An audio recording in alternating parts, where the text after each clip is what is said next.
All right, welcome everybody. Welcome to Entrepreneurs International Network. My name is Becky. I am the organizer here for EIN, and I am very excited to have our speaker here today. Each week, we bring speakers that we know and collaborate with to bring a valuable message or training for entrepreneurs here in this space. I appreciate everybody taking the time to be here today for us. Today, we have Kathi Burns to share with us how to turn your chaos into cash, transform your digital mess into streamlined success. I'm going to quick read Kathi's bio. Kathi Burns is a best-selling author, a board-certified professional organizer, personal stylist, and nationally recognized for her simple organizing and style solutions. Featured on Good Morning America as a successful woman-owned business, her tips have been published in national magazines and news outlets. I'm honored to be able to bring Kathi here with us today. Let me add you on. Hi, Kathi. Thank you again for joining us today. Oh, thank you so much. It's so fun to be here. I just can't wait to see how we're doing and what kind of questions we have, because that's what it's all about, is actually to learn, grow, expand, and do more stuff, right? So I wanted to start and say thank you so much for giving me your time. And just by showing up, I want to congratulate you, right? Because just now you're taking ownership of your business and your success. And if you feel like you're busy but never really productive, you're not alone, because we are surrounded by digital chaos. We have lots of files and overflowing inbox, constant distractions that are stealing your most valuable asset, which is your time and your mental focus. Before we start, though, I'd like to talk to you just a little bit about squirrels. Did you know that squirrels lose 42% of the nuts that they bury? Now, I love this stat because they actually have one up on us. As entrepreneurs, we run around, we jump from branch and branch. We're going nuts because we have halfway things that we know that they are. We don't know where they are. The 80-20 rule is good for us. Like 80% of the stuff that we do, we lose typically. Squirrels only lose 42%. So they have one up on us. As entrepreneurs, we just jump from branch and branch. We think we know where things are, but we don't know where things are. And that's why this brings me to my conversation today on how can you find your stuff quickly, easily, fast, without losing your nuts? Because as a professional organizer, I help you find your nuts and keep you from going nuts and organize your nuts. So is this you? Does this sound familiar? Where is that blankety bank file, right? If this is you, you've wasted precious minutes or even hours every week hunting through messy folders and chaotic desktops. So my question is, how much time would it take you to find all the documents you need for that big project you're working on, right? 30 minutes? You think an hour? Maybe half a day? Now, here's the thing. When you have your documents organized, you're not going to be left in the lurch trying to find things. The average entrepreneur wastes 4 hours a week trying to find files that they know that they own, but they cannot find. Here's another question for you. Does this sound familiar? My inbox is driving me crazy. I can't take it anymore. It's overflowing and it's out of control. If this is what's happening with you, you have constant anxiety from unread things and possibly things flowing through the cracks. And I'll cover inbox today as well. Here's the one that was going through my mind all the time. I really could be making more money if I was just more organized, if I had my act together, right? And if this is true, and this sounds like you, it could be that digital clutter is weighing you down, right? You're stuck in the busy work of too much digital stuff.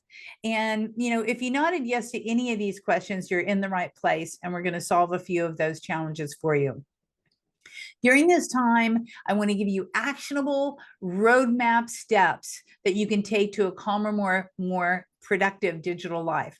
I want you to walk away with 3 things, actually 4: the instant focus fix, the find it now filing rule, the inbox zero strategy that actually sticks. If you want to grab a pen and paper, it's going to help you. You're going to want to write this down so you don't have to listen to the recording, even though it'll be there. Just take notes as you go, and that way you can implement. And as you know, this is a live interactive workshop, so I'm going to be available at the end, hopefully if there's time, to take your questions. One of my clients is a book shepherd, and she had kept filing extensions on her tax return year after year after year because although she was really good at organizing documents for her clients, she wasn't that good at keeping track of her receipts. So after we organized her receipts and actually her papers, because she loves paper, she's actually to file on time every year now. And she's like, how silly of me not getting my refund sooner. So some of you know me, some of you don't. You might be wondering, why am I qualified to talk about this? Well, in 2009, I literally wrote the book on how to handle your files and your papers. And that was the very first book that I wrote. And, that's still valid. That's still really valid.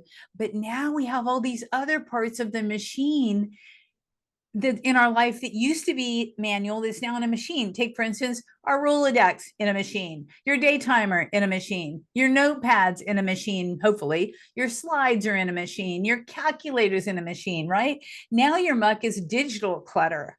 And I get it. Like, I'm not a digital native either. I grew up with a paper and pen. As a writer, I still love writing. And later, when I became an adult, I had a day timer forever. I remember the big, cold feeling that I had when I got rid of my day timer and went into digital only for my calendaring. And, I didn't learn to type because back in the day, my mom told me to learn how to type. I said, Mother, I'll never be a secretary. Ha ha ha. That's the best advice I didn't take. If I only knew how to type now, it'd be great. But here's the thing, there's tools out there that say you can do everything. And what I found is that, there is only one tool that really you can do all this with. And I'll talk to you about that a little bit later. But as was mentioned earlier, early in my career, I was featured on Good Morning America as a successful woman startup, and I've been featured in my tips and trips are all over the place, right? I'm not saying this to brag, but if you're like me, you usually vet who you take who you take advice from. Just to let you know, been there, done that. I kind of know what I'm talking about here. So here's the thing. The goal of this session is to help you understand how to organize your digital files. And you're going to learn how to create a folder system that makes sense. You're going to apply naming conventions to let you find what you need when you need really, really quick. You'll stop wasting those 4 hours a week because 4 hours is a month a year of what we're wasting, right? And I want you to stop reinventing the wheel and keep trying to find things over and over and over and avoid what I call the black hole of overnesting your folders, which I used to do a lot. So we're going to start with the very first instant focus fix, okay? What I want you to do is there's one type of clutter that's specifically visual, and that's your messy desktop or your piles of papers and other assorted things on your line. Now, having a messy desktop on your desktop, literally, or your desktop on your computer gives you cognitive overload, right? It focuses your brain. It forces your brain to process irrelevant information that has nothing to do with your project at hand.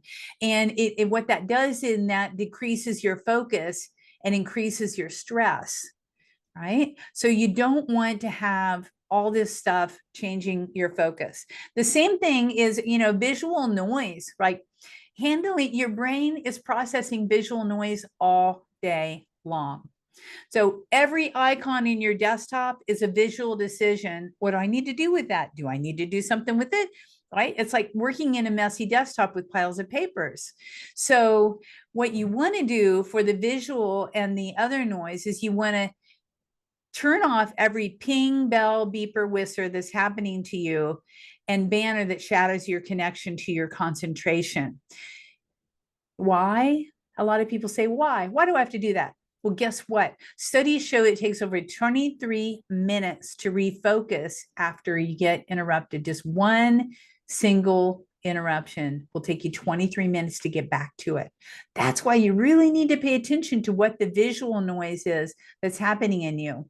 So here's a 10-minute digital declutter. Okay, this is your how to focus rescue mission. What I want you to do is go into your desktop, either your actual desktop or your regular desktop. And I want you to either put all your papers in a pile or create a new folder on your desktop called Archive with today's date. Everything on your desktop, just make a folder called Archive with August 27th, right? And you want to select all your icons and drag them into the folder. Yes, every single one of them. Now, people are saying you're bonkers, Kath. Why would you do this? Well, this is why it works. It's not about organizing yet, okay? It's about creating an immediate visual calm, okay? Your files are safe, don't worry. They're just out of sight. And it's going to give you more clarity and more focus as you go. So throw everything in your desktop into one folder with today's date. Put today's date on it and call it archive today's date so you can find it, okay? Now I want you to turn off your notifications. All the bells of this, and go to your system settings and go to your phone settings and turn off the daggone beepers. Like, I don't even have on my text, I don't get a notification. On my email, I don't get notifications. And here's the thing, once people know that you don't get them, they come around and they do things to get your attention if they really need you. But what that does is that allows you to concentrate on your task at hand, okay? So you can use the command turn off all non-essential notifications and you can allow calls and texts from certain people if you want. But here's the thing, you're not obligated to be available to everyone and every app and every person every second of the day. You need to reclaim your attention so that you can actually get stuff done. Okay, so here's another challenge for you. I want you to look at your browser. Look at your browser right now, see how many tabs are open right now. If you're like the majority of people that I know, you probably have like 15 tabs open at least. I want you to use a command, use bookmarks, okay? Bookmark the things you might want to come back to. You can use a read later service like something like Pocket if you've ever tried that. But here's the thing, your browser is not a tool. It's a tool. It's not a to-do list. I find people using their browsers to-do lists all the time, and it doesn't help because when you have 40, you forgot what to do you're supposed to do anyhow. And I can't tell you how many times my clients are like, what tab was I in? I don't really know. So you can create a numbered list. You can folder your tabs into folders if you'd like. And Gmail actually came up with something that when you close down, you actually still have those the bookmark folders, which is nice. But go ahead and group your tabs together or shut down the ones you're not using right now. That's going to help you a lot keep your focus. Okay. So when your workspace is clean, okay, you have not a lot of tabs open, not a lot of things on your desktop. You're actually able to focus on what you want to focus on. You've reduced your mental load and you've given yourself the gift of mental focus. Okay. It's the gift that you give to yourself. This is the foundation. Now imagine applying this level of clarity to your entire digital life. I'm going to talk to you about how to do that later, but it is possible. I love Eleanor. She served as the first lady of the US. The reason I like to quote her is she made a big change for women way back in 1940, right? And her goal, she got so much done. I can't believe it in 4 years or however long she was in as the first. I can't remember if it was 1 or 2 sessions, but either way, her idea was it takes as much energy to wish as it is a plan. And that's true. Half the time it makes more energy to wish than just to plan what you want to get done. So here's what we're going to do. We're going to talk about how not to lose a document again. We're going to apply the find it now filing rule. Okay. And this is going to help you achieve 3 organizing goals for you, right? I want you to build easy to file things, easy to find things, and reusable system that you can use over and over and over again. And when you create a logical folder structure that reflects about how you think, right, and how you name your files, it'll work for you. And your problem isn't the content of your files at all. It's what you name them, and it's where you put them, right? And you can solve where you name them, where you put them using a consistent naming convention and a simple very shallow folder structure.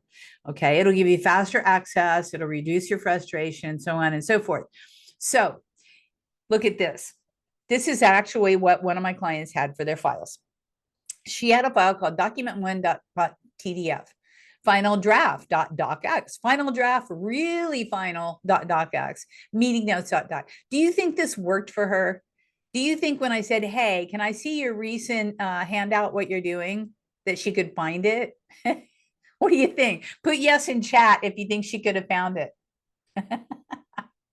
Put no in chat if you think she couldn't find it. Oh, Houdini thinks he could have found it. Well, Houdini, you know why? That's because you're a Houdini. Well, I tell you what, she could not find things, right? It did not work for her at all. So I like to use the big three, what I call of naming files. And the magic is this, okay? You want to have the formula is this: you want to have the project name, a description on how you would think of it, and the date. The date's really important. So you have the project, the category, the name, the date. Okay.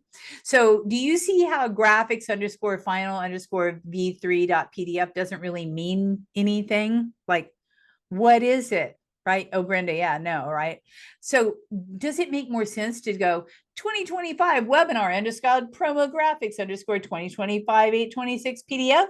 Yeah, I go one better and I go 2025 webinar underscore EIN underscore promo graphics, blah, blah, blah. I know exactly where to find this now. Okay. It makes sense to me because it's very descriptive. Oftentimes we cheat sheet ourselves and short ourselves by just like throwing a name on there and not really paying attention to what we're naming it. And that is why the average entrepreneur, again, wastes 4 hours a week trying to find stuff they know they have, but they can't find, right? So the big three is the date, the name, and a description, right?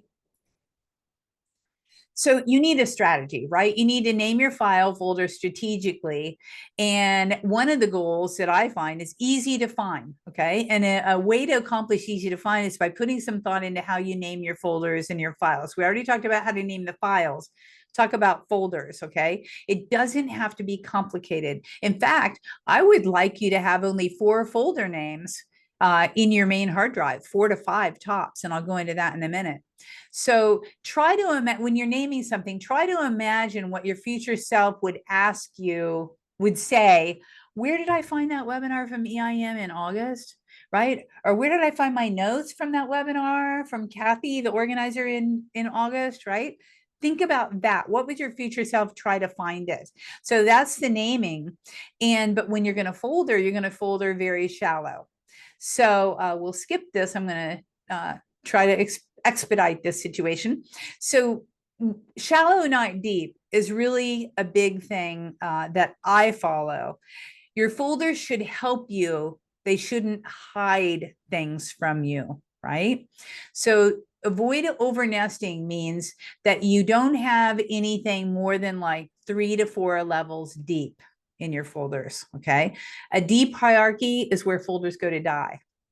Files were going to die. Just like your file cabinet, your actual paper file cabinet, 80% of those files never come out again, never see the light of day. Okay. Same thing will happen when you start burying things in folders inside of folders inside of a folders. Imagine if you name something webinar, EIN 2025, August, that I'd be able to find it pretty quick, right? It doesn't have to be inside a folder called webinars or in a folder called PowerPoints or anything like that. It's just something that's easy to find. So I like to have 4 to 5 main folders for each of my clients' hard drives, right? This is it. Okay. And these are the ones that are typical. You have a main folder called projects. That's things that are working on right now. You have a folder called tax.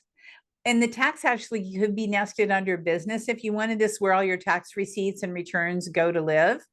You could have a client file if you do serve clients. Clients could have their own big, huge folder. Personal file, we all have personal stuff that we need to save on our hard drive, and then a business file. And like I say, you could put projects or clients even under business if you wanted, but you wouldn't go deeper than that. So the idea is not to have deep inside a deep inside a deep, right? So you want to have just basically, you don't need complex folders, and everything doesn't have to be a folder.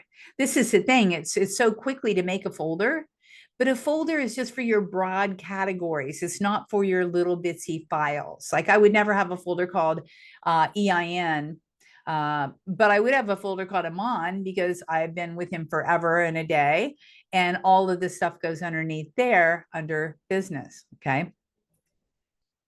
So overnesting means that you have too many levels, okay? And it really leads to confusion. So when you're thinking about folders, think minimal. Most files can fit somewhere in this hierarchy. Like look at the hierarchy. Almost everything that you file can go into that hierarchy, right? And that way it won't be confusing to you. In general, you only create a new folder if you find yourself trying to find the same thing over and over and over and you can't find it. That is a time that you can make a folder and put it under one of those main categories, right? So only if you find yourself going to the same place and it's not there, that's when you would make a folder, okay? And you'll kind of know when it's time to create another level in your hierarchy. You'll know because it'll be the same thing. You're like, where is that, right? Where is marketing? Marketing would be under business, right? Yep. Yep. So is this making sense to y'all? Okay, so basically you want things easy to file, easy to find, and reusable. You want to use the same nomenclature over and over and over again with yourself so that it's just easy, right? You don't have to think about it. So you have to create your own system, but you want it to be very, very descriptive and reusable. You want to get yourself in the habit of using that same thing over and over and over again. Take, for instance, I don't like to start with the date. Some of my clients like to start with the date, 8/26/2025, PowerPoint, EIN, blah, blah, blah. I always go, EIN, webinar with the date, but I do it consistently, okay, so I can still find it. So it's just consistency is the key with a big descriptive, okay? And again, it doesn't have to be a folder. This lets you have simplified navigation. It saves you time. It reduces your overwhelm, and it makes things really quick to find. Like they're really, really visible, okay? Skip a little bit. It takes time to make time. Now, a lot of people say, well, God, this is going to take me forever. It's like, yeah, every hour you spend getting organized, you save 10 hours later. My client, Michael Gerber, who wrote the email, he loves getting organized, which is why he has a pro organizer. And he said, for every hour that I spend getting organized, I save 10 hours later. It pays off in spades to spend the time to create the systems and structure to keep yourself organized. And then once it's done, it's done. However, no, I lied. Organizing is an ongoing process, but once you have that basic structure set up, it totally will pay off in spades.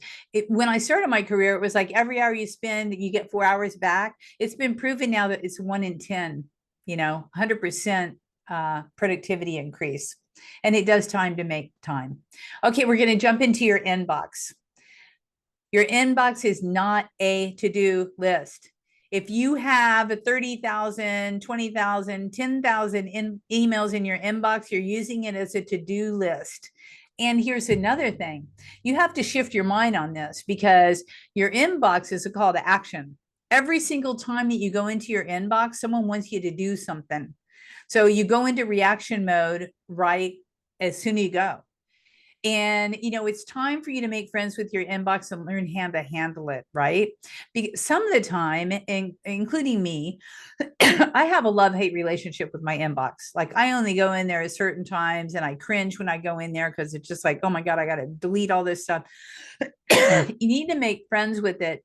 And you don't want to feel like you're besieged, okay? Or you don't know where to begin. And here's the thing, it clamors for your attention. So today I want to teach you the 5 E's of inbox control. You want to have the mission, you want to have metrics, a method, momentum, and you want to be able to maintain it, right?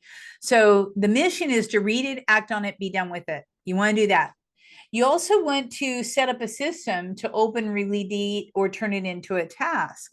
And that's with a click of a button using the right tool. If you go into an email and you want to make it a task, just click a button, make it a task, and put it on your task list. That is easy to do with the right platform. You also want to have a method, implement tactics to keep it clean and keep a timeline on when you're going to go in there. And then you'll get momentum. Because every time you go in there, it's going to be easier and it'll be easier to maintain as well.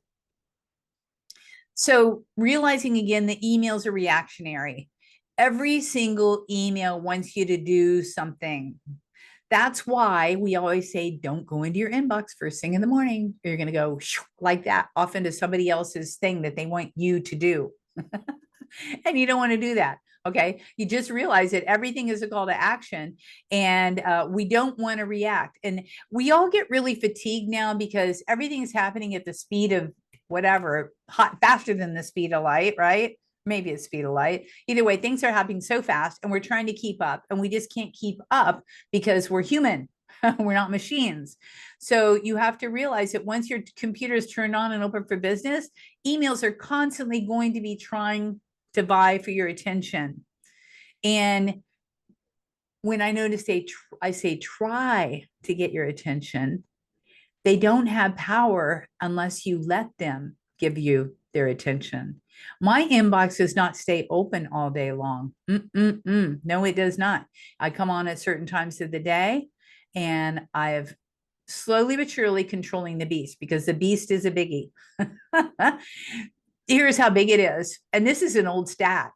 306.4 billion emails are sent every single day. If you're a biz person in business, you'll get about 121 emails, okay, or more, okay? And the 364 billion, that's half the world's population. So you wonder why you feel like you're always under siege for emails? Because your inbox is someone else's to-do list for you. Yeah, yeah. Realize that. Okay. Your inbox is someone else's to-do list for you. Cannot say that strongly enough. When you go in there, someone wants you to do something. Click, read, forward, respond, right? What are you going to do? So what you do when you hit your inbox, you want to make a decision. You either want to read it, act on it, be done with it. So literally what I do, I go into my promotions tab, I highlight everything, I unclick a couple that are interesting to me, and I hit mass delete. Boom, done. That's one thing that I do that works for me. But that way, and if I'm reading it, I'm going to do something with it. I'm either going to delete it or I'm going to turn it into a task if it's something that I have to do, right?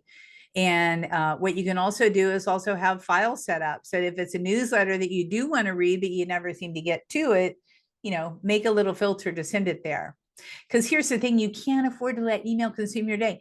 Reading emails doesn't get your projects done. Reading emails doesn't make a sale. It could turn into a task that leads to a sale, but reading it ain't going to be a sale, right? And over checking your email wastes 21 minutes every single day.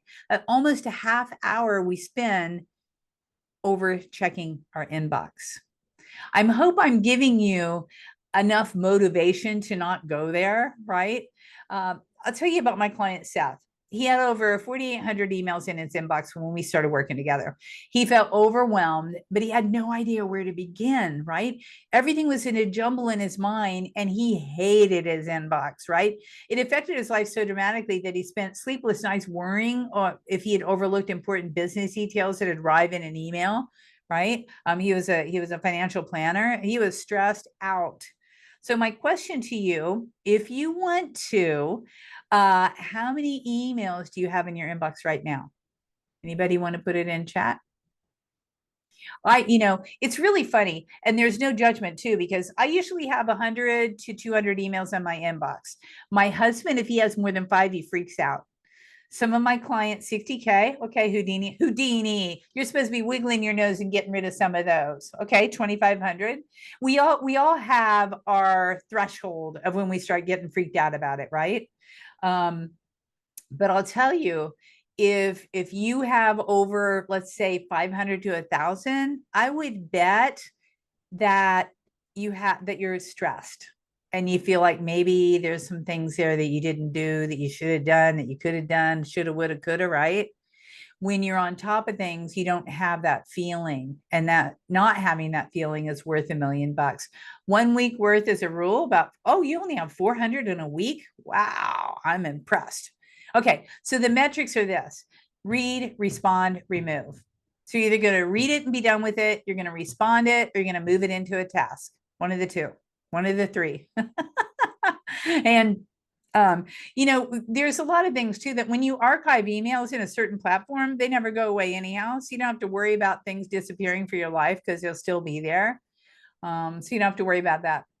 So Hicks' law is this. It's a psychological principle that describes the mathematical relationship between the number of choices and your decision-making time. It tells us that a 37 choice decision is 5 times slower than a 2 choice decision, right? So that's 5 times slower. So you have 37 things you need to decide about right away. You're going to slow the whole process of making decisions down right there. So if you can keep your decision making less by, getting rid of more emails, is going to help you. I highly recommend that you only check your inbox twice a day, 3 times max, and always during predetermined times. Set a little timer for yourself. When it first starts, number one, don't check it first thing in the morning. I'll say that again. But you want to get into the habit of turning on and off your inbox at specific times. And you can set a timer to get yourself out of there, right? When you need to get out of there. Okay. So use single touch, just like organizing says. Delete it, archive it, or move it to something, right? When you open an email, read it in its entirety. You don't have the energy to read things twice. Then you're either going to respond, delete, or turn it into a task. So here's how to save time when you respond. And this is a gift from you to your people. When you respond, you want to reply in bold italic directly under their question. It'll save you less typing and avoid typos. And then your receiver is going to understand what you're talking about sooner. Want to use Grammarly, please use Grammarly, okay, and respond. And then you want to craft rules to deter your spam and unsubscribe all you can. When you download docs, know where they're going to go and put them in the right place. And please don't print out emails. All my clients are printing out their emails. I don't understand that. But the key is to avoid spending your entire day reading and responding to emails, right? You don't want to do that. An email schedule is going to keep you from overdoing your time, right?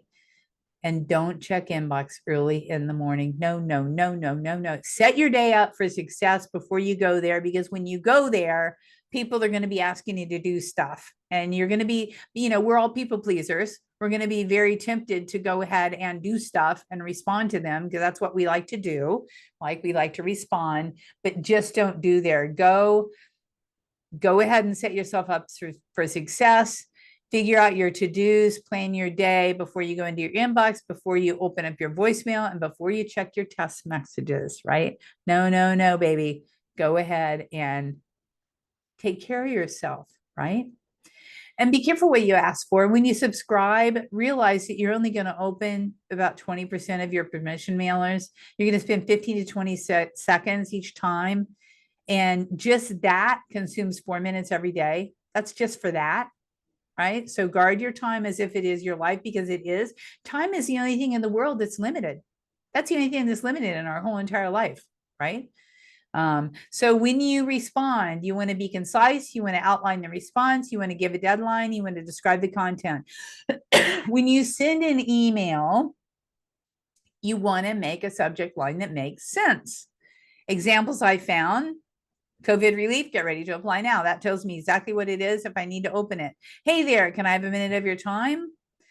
Does that help me? I don't know. Call for global speakers? Definitely. When's the deadline? Right there, right? So I know that subject lines are going to help me determine whether to respond now or later based on if it's a good subject line. When you write them, make sure that your subject line says what you want these people to do when they're hitting their inbox and seeing your email.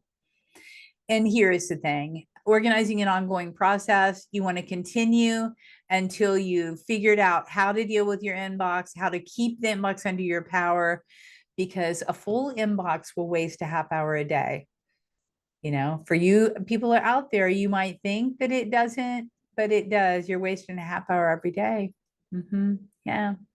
So you can also consolidate your email accounts and disable your alerts. I have every single one of my emails going into one box.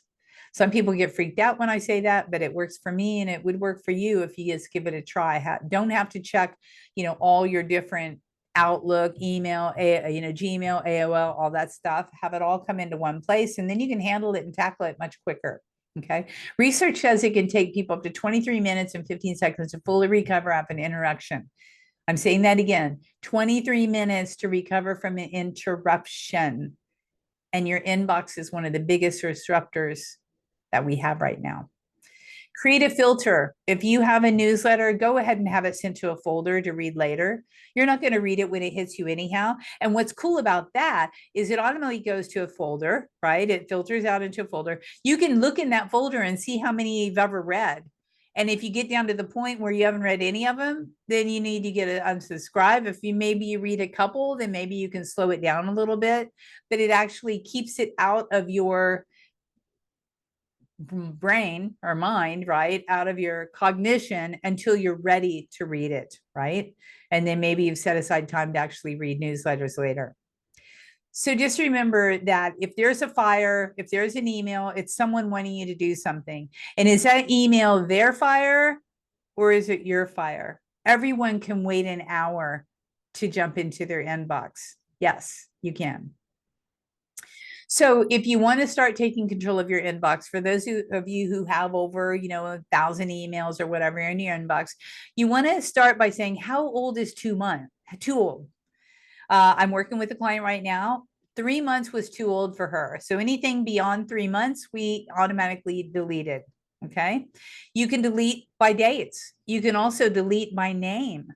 I don't read that anymore. Let's just delete all those person's emails, right? So it's all about you. Organizing is a very specific process for each client. Every client has a different way to think about things and a different threshold of how much is too much. So you have to determine to yourself how much is too much. If you're feeling stressed by your inbox, you can do it. But remember, the goal is inbox zero. For me, my goal is not inbox zero. My goal is like 100 to 200 tops. And then I feel like I'm under control. My husband, his inbox is less than 5. Other people, thousands good for them. But I think if you go over 1,000, you're kind of shooting yourself in the foot about that. One thing that I did in my inbox that I absolutely love, I actually have a tax file in my inbox and I have the years. And when I get a receipt, I just go zip, zip, zip and put it right into that tax folder file. And I have my files right there. I don't have to worry about downloading them, putting them into a folder or anything like they're in a folder in my inbox right there. And then they'll always be there all the years for years to come. So, it takes self-discipline to manage the strategies that I've talked to you about, right? You need to be able to focus. You need to be able to focus if you want to go to the next level with your business. So if your files are organized and you can find everything you need in 30 seconds, then you're golden. And yes, it is possible. With the right nomenclature and the right file organizing system, you can find anything in your life within 30 seconds. And that'll give you destination peace of mind. Okay. I call it that way because decluttering, organizing, and securing your data can be a big task, especially if you've dealt with it, but your efforts are going to pay off because you're not only keep your computer and devices running fast and smooth, you're going to have greater productivity and you're going to have greater peace of mind. You're going to save time. Instead of spending hours or even a full day searching for bits and pieces of the project, you can get it in 30 seconds. You're going to actually be prepared, which means you can find what you need when you need it. And that's going to up your level of professionalism. If people want things from you, you can find it quickly. It's also going to improve your accuracy. Okay. You'll not have to reduce the risk of reinventing the wheel and trying to do it again and again and renaming it, finding it again. You can't find the document, you just start generating it again, right? Where does that leave you, right? You have multiple documents in various stages. That is not peace of mind. When you have everything named accordingly, you know what it is. One thing I've discovered after 20 years, I've been doing this 20 years, helping clients just like you get organized, is everybody needs accountability, right? We all say, we're good on our own, but are we really? I know that I have 2 coaches and I personally, I need support, right? It helps me stay focused and on task because I'm a little bit ADD, ADHD myself. And what I know for a fact is masters hire masters, plain and simple. That's what the most masterful people will hire someone to help them do what they cannot do. And you'll never meet a super successful person who's not called on others to help them grow. You just won't. One of my clients said it this way. She's an amazingly talented graphic artist. She actually had a font named after her. And she said, having the weight of my clutter being lifted from my space is huge. She's no longer overwhelmed. She's not able to wade through her stuff and all the seemingly insurmountable stuff. Before she met me, she couldn't do it. And the opening of her space got things flowing, and things are opened up for her. And she is really booming and zooming even now. She has another font that's getting ready to get named after her. So I have a couple things that I wanted to give to you. And if you like this training and you want to simplify even more, I have a training coming up on September 16th. It's a free training. And this will help you simplify and organize your life with one online tool. And I'm not selling software. Okay. It's just one online tool that's going to help for you. Go ahead and sign up for that. It's free. There's no obligation. Go ahead and sign up for that training if you like what you've heard so far. Right. And if you feel like you've gotten value. But I also have this free download. So everybody says, Kath, how are you so productive? So I put down my 6 favorite productivity hacks that I use, and I want you to download it. Now, here's the thing. I know that you're not going to do all 6. I want you to choose one and implement it and tell me what you think. Okay. I'd love to hear what productivity hack you've used out of this sheet that works for you. I'd love to hear from you about that. So go ahead and download the checklist. That's free as well, no obligation. And try one of those hacks. If you're really motivated, try 2 of those hacks. I guarantee you're going to get more time back in your life to get more stuff done, to reach your goals, to make more money. That's why I always say, hey, I help you turn your chaos into cash, because we're in business to make money.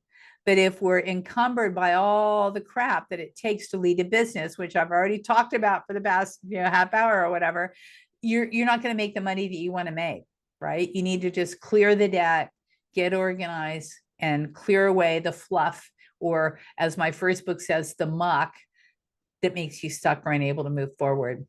And what I'm going to do now is open up for questions. So I know I saw some. Yeah, Michael Gerber wrote the E-Myth. I saw that. Yeah. Yep. So you can either speak up or put in chat what you want. You can turn yourself off. I'm going to look at the gallery now, maybe, and just speak up. Turn off your mic and start asking me questions. I'm here for you. The chance to get free advice, free tips. If anybody has anything.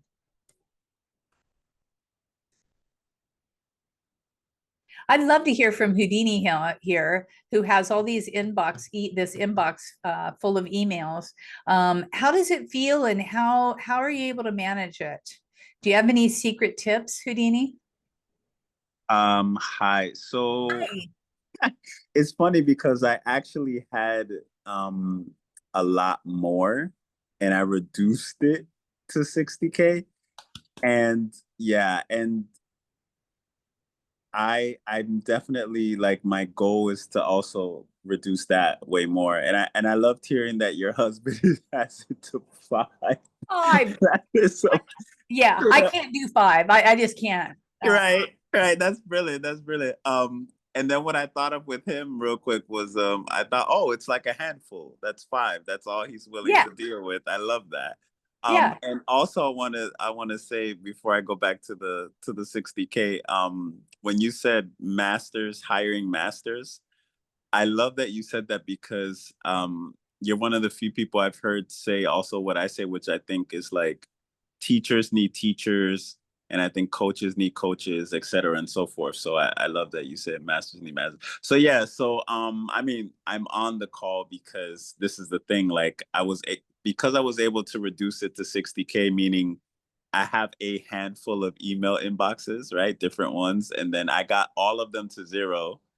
But then the main one, Gmail, shot back up to 60K. And I'm like, okay, I do need a system to where that's not going to happen again. I want to keep it going to where it's little to no emails. So it is challenging, to have that many emails. It's frustrating. Yeah, and it's like sometimes I'll miss things, right? Like, I really want to, like, I could have missed this event. You know what I mean? Like, if I've missed events because of that. So yeah, right. there you go. Right, right. Well, you know what you can do. You say that you have emails in different places. I highly recommend, Houdini, that you put all of your emails into your Gmail box. Bring them all in. That way you can tackle them all at the same time. You know, checking in and out and signing in and out just takes way too much time. We do not have time for that. So bring them all in. You can bring them all in. And, you know, and then what's really cool is you can turn, say you see an email that is something you have to do something about, you can quickly turn it into a task. I love that. Quickly. But what you want to do to ditch your emails even further is when you get ready to say, I'm unsubscribing from that, right? Of your say, I'm going to unsubscribe, do a quick search for that specific email and delete all of them. Well, unsubscribe, but then delete all of them. Yeah, I did do that before. I'm happy to do that again. Yeah. Yeah. You know, but the one place, I haven't done that one. Yeah, I need to do the one place. Yeah, all in one place. And it's a little bit techy, you know, if you have a domain, it's a POP3 account or that kind of thing. It's a little bit techy, but you see you're techy anyhow. Get someone. Feels worth it. Yeah. I don't do it myself, but I have all my clients do it. I have, you know, people that I job it out to. Oh, that's brilliant. And did you mention something about a client having the E-Myth? Yeah, Michael Gerber. Are you familiar? He's your client? Yes. Yeah. Okay. Yeah. He was my client. He is not now. He was exactly. Yeah. No, that's amazing. I really look up to him. Yeah. Well, masters hire masters, right? I mean, yeah, exactly. That's like, I mean, I'm sorry, that's kind of self-aggrandizing, but no, I get it. It's true. No, I love it. I think it's fantastic that because like to me, that's such a wonderful sign that I look up to Michael Gerber, and then all of a sudden I heard you say, I was like, no, she didn't just say that Michael Gerber was yeah. Hey, Chris, I see you have a question. I don't want to, we have 3 minutes. Let's hear it. Yeah. Nice to meet you, Houdini. I love your name too. My cat's named Merlin, by the way. Okay, Chris, go for it. Thank you. Quick question, sort of a devil's advocate or email advocate. In terms of having different boxes, I know a lot of people, like I've got a B2C business. And so a lot of people use a personal email that's separate from their work, or they might have 2 different personal ones, one pertaining to their kids, you know, tutoring or sports camps or whatever, and then another personal thing for their other personal affairs, finances, and all that. So there seems to be sort of a camp out there that believes in having separate. And then the other thing is, in case one of those email boxes gets hacked, I would hate for, you know, everything to be all consolidated, because then, you know, they could have access to, say, taxes or things like that. So what would you recommend is sort of a good balance between, you know, consolidation of email boxes versus just having one? Yeah, I run into this all the time. A lot of my clients are resistant to that. I think from a productivity standpoint, it makes sense. Now, I think if one email gets hacked, I don't believe that all the other ones that are let into the same place would get hacked. I think it would only be that specific email address. Now, I could be wrong because I'm not a tech wizard. But I think like if I had an AOL that got hacked and I was putting it into my Gmail, I don't think it would affect my Gmail. But that's my 2 cents worth, and I'm not a pro. But what you do is you could bring in let's see, an AOL. I saw people on it. Bring in an AOL to the inbox, but put a filter that all of those emails go into a folder called personal. Okay. Then they just open up the personal filter, you know, open up that personal folder, and everything's being led there. So, you know, there's all different ways that you can write rules around it. You know, yeah, B2C is different. You know, B2B, I really strongly get all my clients to go into one bucket, and some of them hate it, some of them love it. But I know for a fact that it saves them time, which I'm all about, saving them time so they have time to make more money, because it's all about making more money and being more efficient, right? You're right, no doubt. Can I ask one other just super quick piggyback question? Sure. In web browser land, I forget the name of it. In fact, I started to try to look for it when you were on that portion of the presentation. There's some, name will probably come to me after we log off. There's some browser, and a while ago I used, where you can actually, it's like a super browser, if you will, where you can actually put various different links to, like if you have different applications, maybe a CRM system and a billing app and different things like that, you can put several of them into one so that you don't have 27 different tabs on the top. You might have 3. One is your marketing stuff, one is your operation Yes. stuff, and so on. Do you recommend any of those? Well, so here's the thing. I used to put my different tabs. Are you talking about tabs or browsers? Browsers. Well, Tabs. whatever you, yeah. Yeah. So you can put your tabs into folders. And it used to be that Google and Gmail, when you turn your computer off and turn it back on, they'd be gone, but now they are keeping them there. But I was pounded into, my husband's a tech wizard. He pounded into my head, don't have that many tabs open because it slows down your computer. So I try not to have that many tabs open. I close them down all the time, but I can find them pretty easily. But you can put tabs into folders if you wish, and they don't get lost now in the Google, in the Chrome world. Yeah. Okay, good. Thank you. And I don't need to go off and look for that other application. I can return to Chrome. Thank you. Exactly. Yeah. And I'll be talking about one simple system that solves everything. You're cracking me up too. Yeah. You said check your inbox, right, Chris? Yet another inbox to add. And you're going to get even more reminding you as we get closer to September 16th. So disregard all the other ones. And when it comes close to it, use that one. Sounds good. Yeah. Hey, it's nice to meet all you people. I really appreciate your attention. Time is money. You've invested in yourself. You invested in me, and I truly honor that. And I'm very appreciative. Yeah. Thank you. I hope to see all of you on September 16th, if not sooner. Feel free to reach out to me. Thank you, Kathy. Well, I just wanted to say thank you, Kathy. Thank you for an amazing presentation and your professionalism of not allowing the distractions from this beautiful presentation you gave us today. I learned a lot. I'm looking forward to cleaning up my email, but I gained so many tips, and I know a lot of people here did as well. Highly recommend checking out the tools in the event. And thank you again, everybody, for joining us. Keep an eye on our Entrepreneurs International Network site where we host events weekly. We look forward to seeing you back again soon. Thank you, everybody. Have a great day. Thank you. Thank you. Bye-bye. Bye.